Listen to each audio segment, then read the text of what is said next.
And welcome to Mike Ferry TV. Hard to believe it's the first week of July. Where did the first 6 months go? A lot of crazy times for everybody. Interestingly enough, a lot of people did very well selling real estate. A lot of people had a hard time. Let's make sure the second half of the year is good for you. So as I often do, I'll take a look at different parts of what you and I have to do each day to succeed in real estate and talk about them. And I'm going to take a few minutes today and do that same thing with everybody on Mike Ferry TV.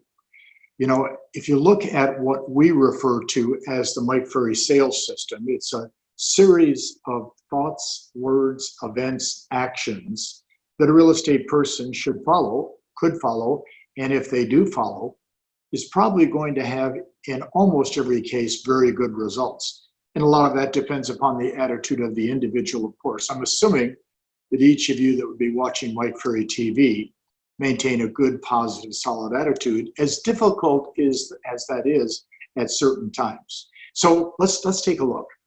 The number one thing we talk about in the Mike Ferry sales system is the ability to manage your time. And in the webinars that I've been doing for brokers all over the country since really March 31st, April 1st, I talk about the fact that if we could get every real estate person like yourself to actually put in 3 highly effective, highly efficient hours of work per day, everybody's production would be fine. Now, you're going to have to decide what you're going to do during those 3 hours, of course, but if you're thinking about the fact that you truly want to do a good job for your clients, if you're thinking about the fact that you want to do a good job for yourself and your family, you know what you're supposed to be doing in terms of time management. So time management, of course, is a very important part. See, the challenge, as we talk all the time, is the fact that we're independent contractors. And being independent contractors, you know, if you don't do anything for a day or so, there's nobody standing over you and pointing their finger. It's not like you have an hourly wage of $20 or $30 an hour coming from your real estate broker boss. And that broker is, of course, telling you, you better do this or else. That's not our business. Our business is up to us 100%. Therefore, managing our time ourselves is up to us 100%. The second part of this process, of course, is lead generation. And so much of that today revolves around your database, past clients, centers of influence. I've been telling everybody now for the last 4 months, I've been telling everybody for the last 4 months that if you're going to call your database, you need to talk to all your past clients probably every 60 to 90 days. Why? Because our job is to reassure them, to make them comfortable with the fact that the real estate world is okay, because the real estate world is okay. There's no question about it. The number of transactions being done, excuse me twice, number of transactions being done is very strong in almost all parts of North America today. But inside your database, besides your past clients, of course, are your centers of influence. And those are your long-term referral clients. So therefore, keeping them informed, keeping them with market updates, market knowledge, neighborhood reports, keeping them aware of what's going on in the market. When they do have a referral or decide to come back and buy and sell, they come back to you.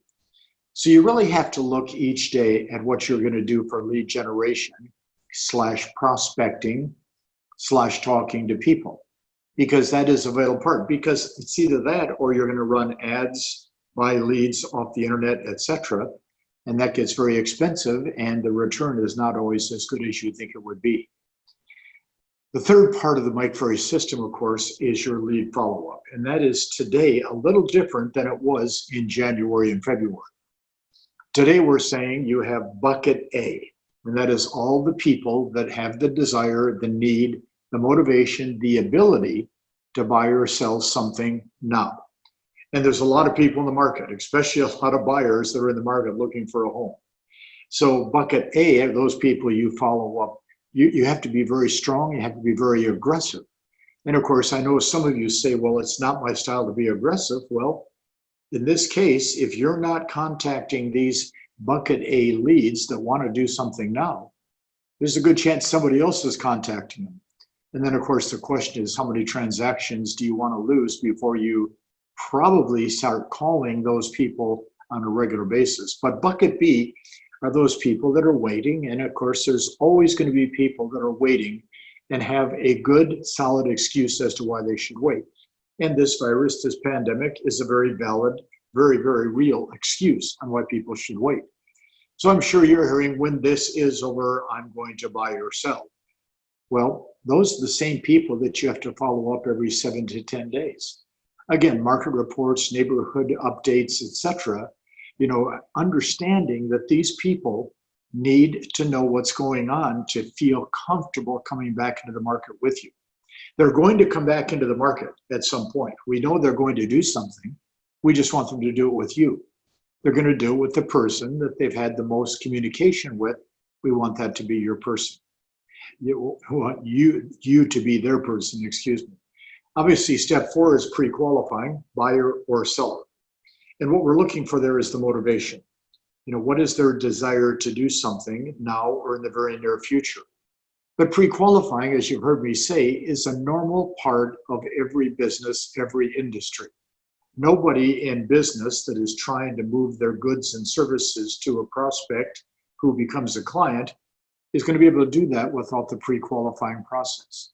Everything from the doctor to the pilot to the accountant to the lawyer to a professional real estate person is going to ask a lot of questions to determine the needs of the person they're talking to.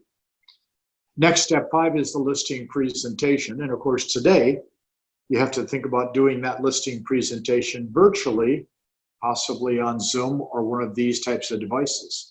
And the reason for that, of course, is you have to get comfortable knowing that even though the majority of people are not being affected by this particular virus, everybody has the fear that that virus could come into their home, or if they get in a car with you, could be transferred to them if by chance you were to have it, or had somebody in your car that did have that virus at some time.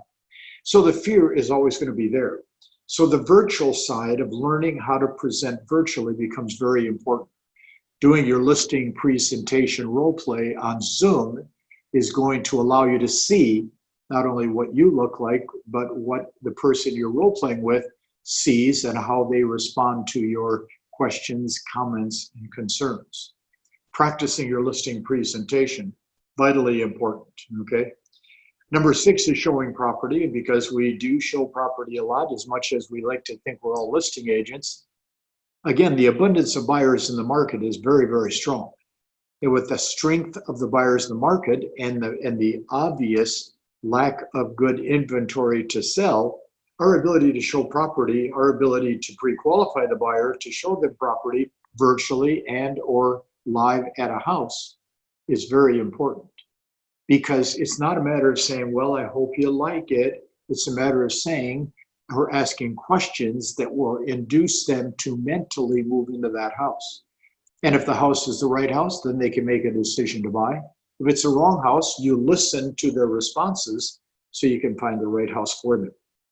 Next is handling objections. And as you've heard me say for years, I was very lucky. My broker, Pat McVeigh, said, there's only a handful of objections you're ever going to get. Why don't you learn the answer? Because all the sellers, all the buyers give the same objections all the time. It's not like buyers and sellers are going to seminars and being taught new objections to give real estate people. That is not the case at all. Buyers and sellers are simply responding to the conversation and communication they're having with the real estate agent during the presentation time of either listing or showing the home. So having a response that's short, to the point, that is understandable is very important. But see, if we don't know how to respond, if we hesitate, that opens the door for them, of course, to be more or give you more objections as the process continues. Closing the sale. And of course, you've heard me say for years that closing is nothing more than a natural ending to a good presentation. If you've done your job the way it should be done, the close is not a complicated issue. It only becomes complicated or uncomfortable when you really don't know what their motivation is. If you don't know what they're trying to accomplish, then it becomes very uncomfortable to ask them to sign a contract. Or if you've mumbled and stumbled through your presentation and hemming and hawing and not confident in what you're saying, then of course it's going to be hard to close. But if you make a good professional presentation and you have a script to follow, and you follow that script, which leads the buyer or seller to a natural ending, then of course asking them to sign is just simply part of the process. The next part, number 9, in the whole Mike Ferry sales system, of course, is the administration of the transaction. They have to be taken care of. Mortgage, escrow, title, home inspections, etc., are all part of the process. You're allotting time back on number 1, time management, allotting a time of an hour, hour and a half per day for the admin of your transactions is vitally important. Your communication with buyers and sellers and the other agents in the transactions, your communication with the mortgage, with the title, etc., is important to the process of the transaction. So the administration of a transaction is important. If you're fortunate enough to work with a brokerage that has a transaction coordinator, which is, I think, a very smart thing for you to work with, take advantage of that. Use that transaction coordinator. But the hard part of the Mike Ferry sales system is step 10. And that is starting over again each day at number 1, which is managing your time in a very effective manner. So what I would like you to do is watch this particular message a couple of times. And that was my phone ringing, obviously. Thank you. What I want you to do is to watch this message a couple of times. Give it some serious thought. Obviously, identify where you have a lot of strength in which of these categories, probably many of them, and where you have some weakness. And then let's work in the month of July on strengthening the weakness so your overall capabilities improve, your confidence goes up, and of course you have more production. The ones we have to key in are just numbers 1 through 10. That's the vital part of the whole process. So it looks like July, August, September are going to be strong real estate months. I'm sorry to say that there's still a lot of agents that haven't reactivated and came back in the market since this pandemic started. It's been a tough time, there's no question. There's anybody that says home isolation was a lot of fun, probably was not paying attention to home isolation. It's been a real challenge for everybody. But you have to understand that the buyers are back in the market, sellers are back in the market, good agents like you are back in the market. I'll look forward to talking to you next week. Have a great week.